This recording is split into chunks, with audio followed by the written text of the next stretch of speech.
Si tu écoutes cette vidéo aujourd'hui, c'est parce que tu as décidé de guérir de la dépendance affective. Peut-être c'est la première fois que tu m'écoutes. Et moi, je te dis, je suis doctoresse Thérèse, je suis une infirmière. Tu vois, mon travail consiste à éduquer. Je vais te donner des informations, mais mon rôle principal sur les réseaux sociaux, c'est d'éduquer tout en sensibilisant. Ce que je veux te donner dans cette vidéo aujourd'hui, c'est la possibilité d'identifier si tu souffres d'une blessure intérieure ou d'une conséquence de la blessure, des blessures intérieures comme la dépendance affective. Mais aussi, je veux t'aider à trouver ton chemin vers la guérison. Pourquoi pas la guérison? Ça peut prendre beaucoup de temps. Mais le plus important, c'est déjà d'abord d'identifier, d'admettre toi-même, de l'accepter. Parce que tu vois, quand tu as la douleur physique, c'est possible d'identifier parce que ça te fait mal. Tu es inconfortable, tu cherches la solution, tu peux même expliquer, ça fait mal ici. Quand il y a une inflammation, on peut voir la rougeur et tout ce qui va avec. Mais, chut, I'm coming. Je te dis quoi? Tu peux facilement voir, expliquer et trouver la solution. Mais en ce qui concerne la santé mentale, c'est difficile. Quand la souffrance est mentale, même exprimée, tu n'arrives pas à le faire. Quand tu pleures, on peut dire que tu prétends, on peut ne pas mesurer l'ampleur de ta souffrance. Donc, la santé, quand tu souffres mentalement, tout ce qu'on voit, c'est la pointe de l'iceberg. On voit quand tu pleures, on voit quand tu cries sur les gens, on voit quand tu réponds mal, on voit quand tu es agressif, on voit quand tu es mal élevé, on voit tout. Mais on ne comprend pas qu'au fond de toi, tu souffres. On peut même vouloir comprendre, mais toi-même, tu n'arrives pas à expliquer ou tu n'arrives pas à admettre ou tu es dans la négation. Tu te dis, mais non, je ne souffre pas. Vous racontez quoi? Parce que tu souffres. C'est ça aussi une manifestation de la souffrance. Je souffre, mais je ne l'admets pas. Je ne reconnais pas, je refuse de l'accepter, je continue de nier. C'est pour ça que quand tu vis dans un environnement hostile, comme par exemple un mariage qui ne va pas, un travail qui ne te sied pas parce que l'entourage de tes collègues ou alors ton milieu professionnel ne te plaît pas, ou même le travail que tu fais ne te plaît pas, généralement tu refuses d'accepter que ça ne va pas. Tu te dis, oh non, je supporte, non, ça va, juste parce que tu veux de l'argent, ou tu veux qu'on t'appelle Madame X, ou on t'appelle un homme marié, on te dit que tu as une vie stable, du moins tu veux qu'on voie la pointe de l'iceberg, soit c'est joli ou ce n'est pas vraiment joli. Mais au fond, je veux qu'aujourd'hui, tu puisses expérimenter, je veux que tu puisses ressortir, du moins remettre à la surface une partie de tes souffrances intérieures. Je veux que ces complexes multiples, ces traumatismes complexes, répétés que tu as vécu soit dans l'enfance ou dans les relations précédentes ou dans ta vie passée, refasse surface, mais chez toi. Tu n'as pas besoin de présenter ça à la face publique. Je veux juste que tu refasses, que tu puisses les voir en fait. Mais pourquoi je veux que tu les voies? Parce que je sais que si tu commences à les voir, tu vas trouver ta solution. Et donc, quand tu commences déjà à t'interroger ou à te demander si tu ne souffres pas de la dépendance affective, lorsque tu as cette peur en toi. Mais je dis la peur qu'on va dire quoi? La peur qu'on va te quitter. La peur que ta relation va finir. La peur que tu vas finir seul. La peur qu'on va se moquer de toi. La peur que ton compte en banque sera vide. Tu ne sais pas risquer. Tu n'as pas le goût du risque. C'est en ce moment que tu souffres mentalement. Parce que tu sais, le risque est un pas qu'il faut prendre. Que ce soit avec les êtres humains, que ce soit en affaires, que ce soit, je ne sais pas, dans ta vie professionnelle. Dis à ton patron, non, je ne veux pas ceci, ça ne te plaît pas. Et que s'il te renvoie, ça veut dire qu'il t'en renvoie. Ça veut dire que c'était fait qu'il te renvoie. Tu ne peux pas empêcher ça. Mais à force de forcer le travail ou forcer cette relation ou forcer quelque chose, tu finis pas, tu continues de souffrir parce que ça ne te plaît pas. Et tu as peur. Mais pourtant, ce n'est pas ton chemin, ce n'est pas ton truc. C'est comme une relation dans laquelle tu veux entrer, tu as les signes que ça ne va pas, que tu ne vas pas supporter, mais tu forces parce que il faut qu'on t'appelle Madame X, il faut que tu sois aussi en couple, il faut une relation amicale par exemple. Tellement on t'a dit que non, tu n'as pas les amis, que tu te dis, il faut aussi que j'ai les amis. Tu rencontres quelqu'un, tu vois bien que ça ne va pas. Tu vois de qui la chose que la personne fait qui ne te plaise pas, tu dis, je ne peux pas supporter, mais tu forces pas, tu dis, ah, je veux aussi essayer, peut-être c'est moi le problème, c'est pas bon. Je veux qu'à partir d'aujourd'hui, tu puisses identifier cela et que tu refuses set up the boundary. Il faut set up the limits. Cette barrière qu'il ne faut pas que les gens traversent. Parce que si ces gens traversent, ils vont bousiller ta santé mentale. Donc, quand tu as peur de donner ton opinion, de dire non, c'est un problème. C'est un problème. Quand tu vis avec quelqu'un où tu as une amie, où tu as des personnes autour de toi qui te boudent et c'est toujours toi qui dois courir derrière ces personnes, ça veut dire qu'il y a un problème. Ça veut dire que tu souffres mentalement. Parce que si tu connais ta valeur et que quelqu'un te boude, tu fais ton petit examen de conscience, tu te rends compte, ah, mais je n'ai rien fait de mauvais pour que la personne me boude. Mais pourquoi la personne me boude?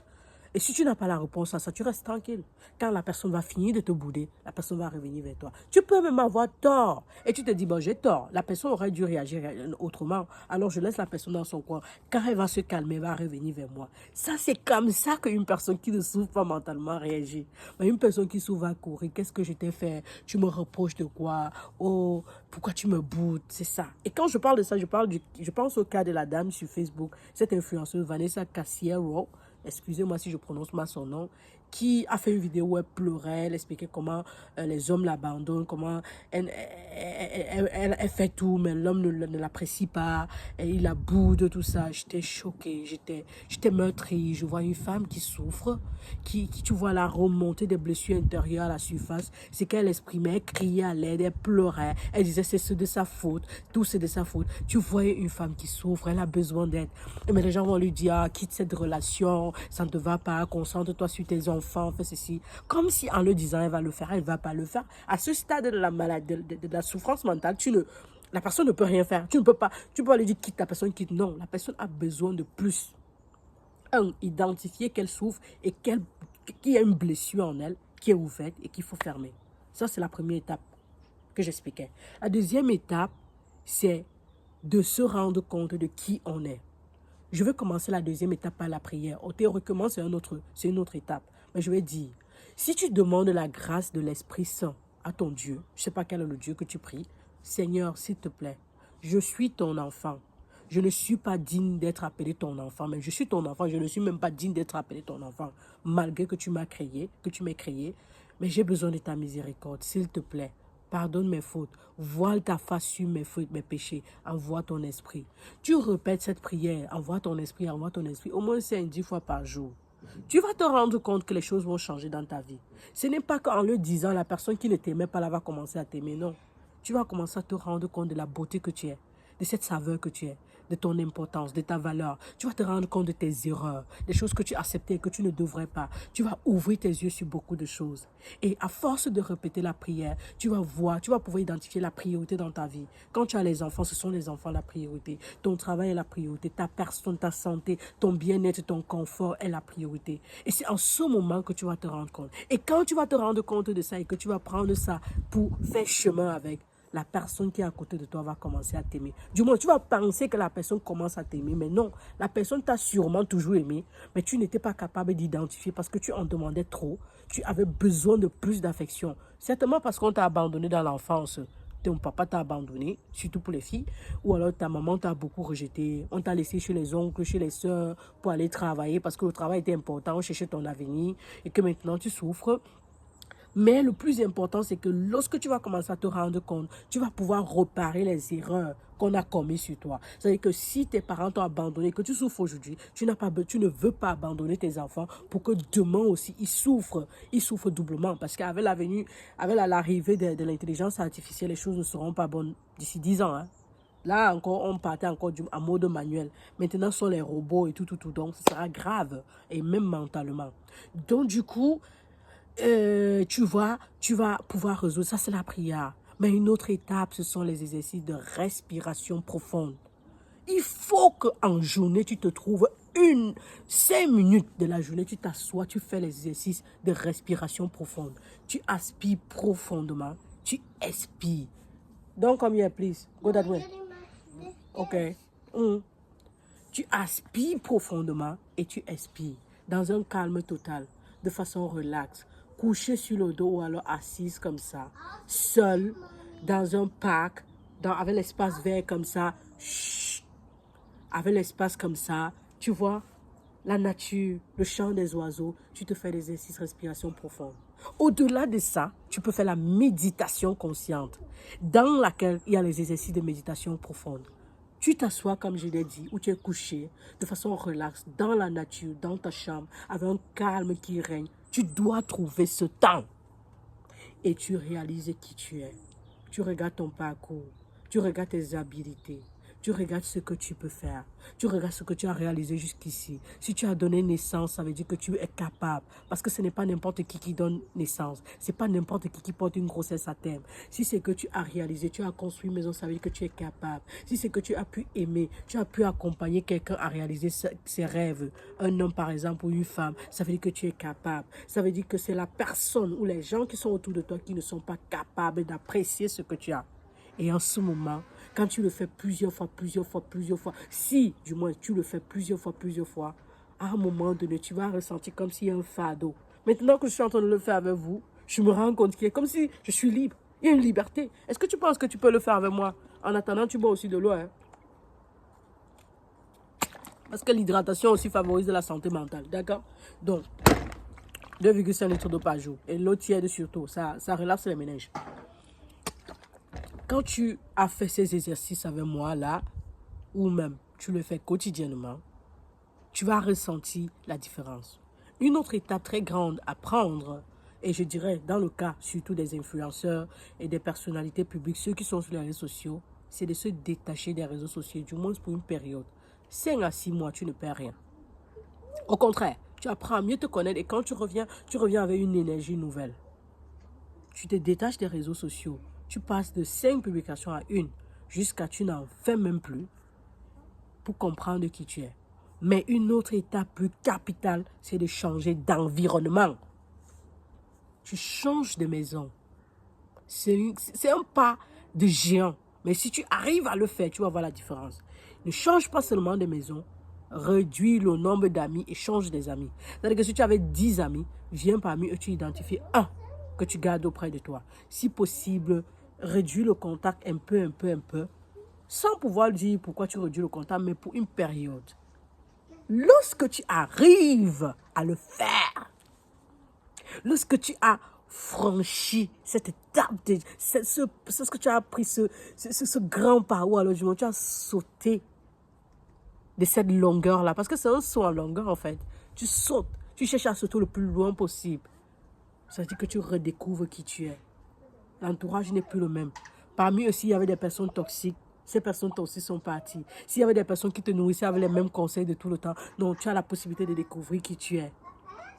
Tu vas adopter de nouvelles habitudes comme lire.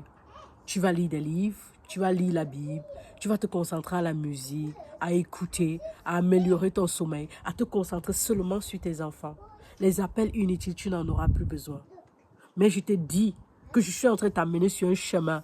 Est-ce que tu peux me faire confiance? Tu ne me connais peut-être pas. Mais si tu veux me connaître, fais-moi confiance. Applique juste. Je ne te demande pas de l'argent. Si tu peux partager, j'en serai contente. Si tu peux t'abonner, je serai contente. Mais je veux que tu guérisses. En fait, ta santé mentale est ma priorité. C'est que ta santé mentale maintenant me tient à cœur. Je me dis, mais qu'est-ce que je peux faire pour toi? Est-ce que tu penses que tu peux le faire? Oui, tu peux le faire. Moi, j'ai confiance en toi. Je sais que tu es une fleur. Je sais que tu peux le faire. Est-ce que tu penses que tu peux arriver à faire cet effort avec moi? Tu le fais et on trouve la solution. Parce que oui, il y a la solution. On identifie les priorités. Et si c'est qu'en le faisant, ça va te coûter d'avoir des ennemis, ce n'est pas un problème. Tu vas plaire à une personne, Dieu, qui est le plus important. Parce que lui, son esprit va te guider. Ce que je te dis là, tu vois, j'ai commencé par la prière. Ça veut dire que si tu fais la prière et il te permet de prendre il te permet de sauter, de faire ce saut en longueur, ça veut dire que c'est sa volonté. Et ça veut dire que tu es en train de faire ce qui va lui plaire à lui et non aux êtres humains parce qu'ils peuvent t'abandonner. Mais Dieu, lui, il est fidèle. Il n'abandonne pas ses enfants. Est-ce que tu penses qu'avec ces étapes, on va s'en sortir? Tu penses que tu peux guérir de la dépendance affective en me suivant? Si tu vois que tu ne peux vraiment pas y arriver, tu demandes de l'aide aux personnes de confiance. Et cette souffrance mentale dont je parlais, je me suis focalisée sur la dépendance affective. Mais c'est aussi lié à la perte d'un enfant. Lorsqu'une femme a fait une fausse couche ou lorsqu'un couple a perdu un enfant. Tout ça, ça entre dans le même registre. Ça entre dans le même registre où tu souffres d'une maladie incurable. Il faut que tu identifies les points forts, tes habilités. Tu oublies ta souffrance. Il faut que cette peur-là cesse. Il faut que tu prennes ta vie en main. Arrête de survivre.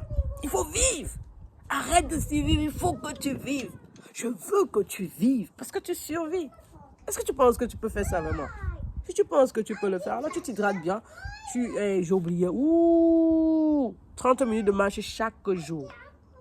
30 minutes de marche chaque jour dans des espaces verts. Laissez le public dans les espaces verts. Est-ce que tu peux le faire? Je sais que tu peux le faire. Alors tu t'hydrates bien et tu dors aussi bien. D'accord? C'était la daronne de la santé 3.0. Doctoressa Thérèse. Cheers!